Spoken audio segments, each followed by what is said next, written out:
अस्सलाम वालेकुम and welcome back to another episode of cricket with Suhaib Alvi. मैं आपका होस्ट दानियाल हूँ एंड हम बात कर रहे हैं पाकिस्तान वर्सेस इंग्लैंड की क्रिकेट सीरीज़ के हवाले से।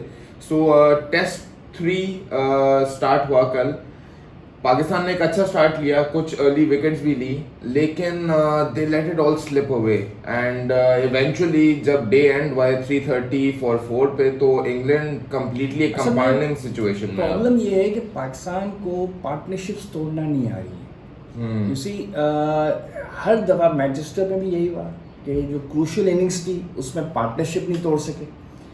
यहाँ पे भी यही हुआ कि पार्टनरशिप नहीं तोड़ सके। दोनों जगह बटलर इन्वॉल्व है, तो बटलर इज द कैटलिस्ट।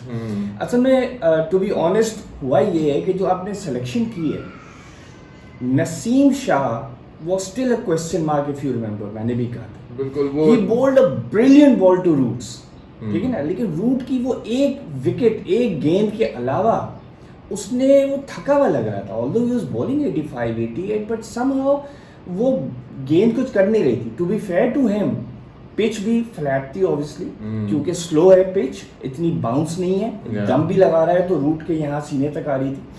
तो मेरे ख्याल में एक तो सिलेक्शन में they should have considered Sohail Khan because Naseem seam tired 3 consecutive test. ठीक है, इतनी बॉलिंग नहीं हुई, 3 दिन का उसको रेस्ट मिला, इतना पेनिट्रेट नहीं कर पा रहा है, वो नहीं कर पा रहा। दूसरा जो आई थिंक मिस्टेक है, doesn't matter how Naseem Shah bowled again with the captaincy.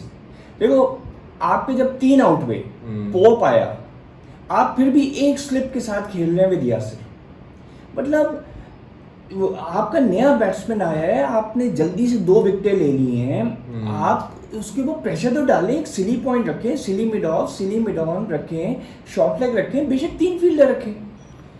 अब क्या होता है, कभी 1 ओवर के लिए एक शॉर्ट लेग आ गया फिर चला गया, कभी 1-2 ओवर के लिए एक गली आ गई फिर चली गई। भाई मतलब इतने डरे हुए क्यों हो भाई? आगे बढ़ के खेलो। वो देखो वो डरे हुए नहीं है, वो तुम्हें अटैक कर रहे हैं, आप अटैक नहीं कर रहे।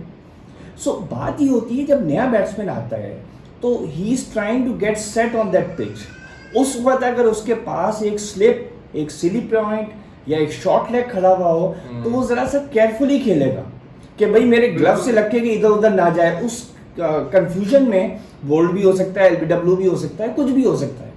या आप फील्डर आगे लें, tempt him to go over the wicket, over the fielder. जब ओवर द फील्डर जाएगा मिस्टेक कर देगा। तो ये स्ट्रैटेजीज तो अमूमन जो है मैच से पहले बनाई जाती हैं हर बैट्समैन के हवाले से या हर सिचुएशन के हवाले से। तो डू यू थिंक कि ये एक ओवरऑल स्ट्रैटेजी टीम मैनेजमेंट? देखो यहाँ पे मिसबाह उल हक की स्ट्रैटेजी रिफ्लेक्ट कर रही है। मिसबाह की पूरी कप्तानी का पीरियड ऐसे ही गुजरा था, वेट फॉर द बैट्समैन कि वो मिस्टेक करे, बस इंतजार करे, उनको दबा दो, सिंगल दो। भाई ये वहां चलता है जहाँ बैट्समैन भी खाली टुक टुक कर रहा है। यहाँ पे आपके सामने जो बैट्समैन खड़े हैं, क्रॉली पहली गेंद पे उसने 4 मारा। वो टेस्ट मैच में एक स्ट्राइक रेट से खेल रहा है जो कि अबव एवरेज है।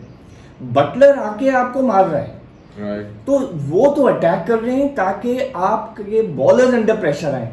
आप अटैक नहीं कर रहे कि बैट्समैन को अंडर प्रेशर लेकर आओ। एक स्लिप रखी हुई है, बट दैट्स इट। पूरे दिन में यासिर शाह एक स्लिप के साथ अटैक कर रहे हैं और मेजॉरिटी केसेस में।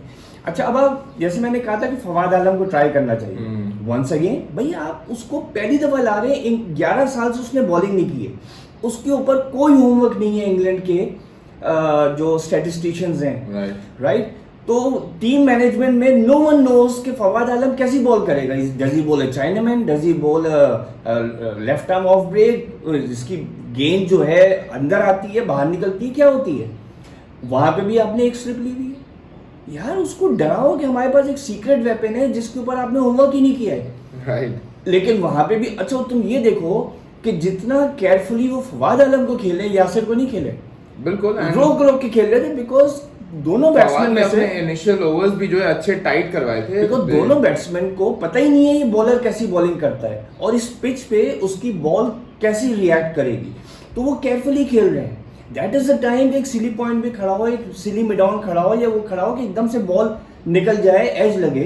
अच्छा बैट्समैन को डर ही नहीं है, एज लगता है लगे। I guess they were considering Fawad Alam as that part time bowler, तो इसलिए उसको फील्ड में भी जो ये तो गलत है ना। सपोर्ट नहीं। आप उसको लाए क्यों है? आप उसको लाए रन रोकने के लिए, आप उसको लाए विकेट लेने के लिए। तो जब विकेट लेने के लिए लाए हैं तो फिर उसको कुछ सपोर्ट भी तो दो।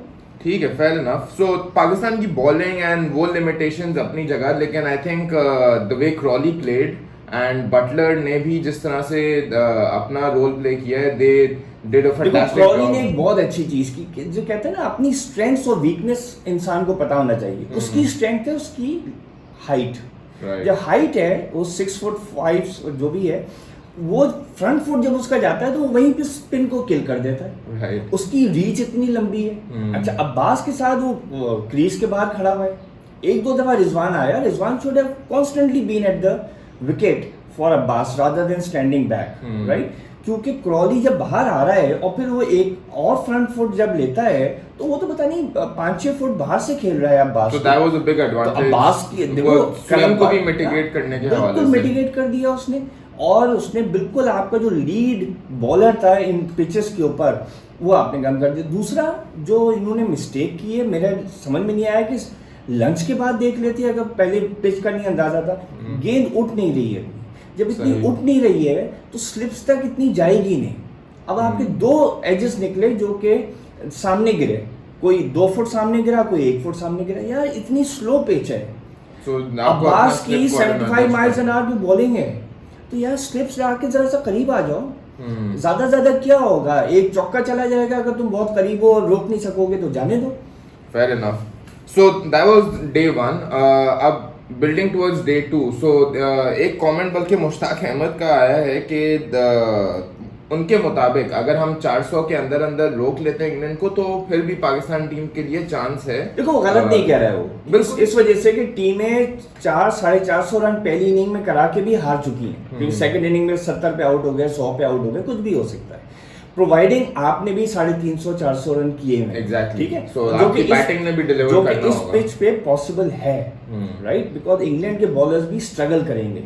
दे also need a lot of seam and swing conditions and all. लेकिन अगले 2-3 दिन में जो मुझे खतरा लग रहा है वो ये है कि बादल आने के चांसेस हैं। अगर बादल आ गए और इन लोगों ने स्विंग करना शुरू की तो they take the pitch out of the equation. तो उसमें क्या होगा कि आपके पास जो एंडरसन है, Broad to some extent because he is a seam bowler, but Woakes, लेकिन वोक्स और एंडरसन अगेन बड़े डेंजरस हो जाएंगे। और यहाँ पे आर्चर को वापस लेके आए, वो पटकता है गेंद, ठीक है? तो आपके बैट्समैन जरा बाउंसर से घबराते हैं। तो ये अज्यूम करना कि हम भी 400 कर लेंगे, एक तो बहुत बड़ी रिस्क है, आप क्यों करें? दूसरा ये है कि अब वो कह रहा है कि हाँ देखिए नसीम शाह और ये दोनों अभी इनएक्सपीरियंस्ड है तो सीखेंगे।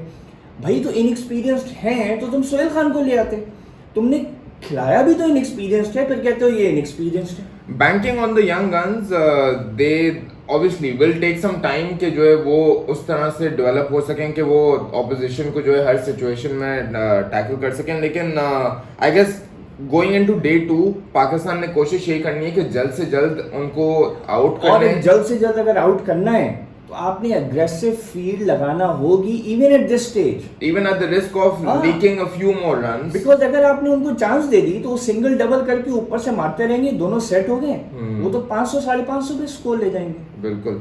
तो चलें, लेट्स सी, होपफुली कि जो है bowling will trouble the England batsman early on and फिर पाकिस्तान के बैट्समैन भी जो है एक अच्छा स्टार्ट लें अपनी पहली इनिंग्स में। बहुत आई वुड से बहुत डिपेंडेंस हमारे ओपनर्स पे एंड अर्ली टॉप ऑर्डर पे भी रहेगी। सो आई होप यू लाइक हमारा आज का एपिसोड। अगर आप चाहें तो ज़रूर सब्सक्राइब करिएगा, शेयर करिएगा।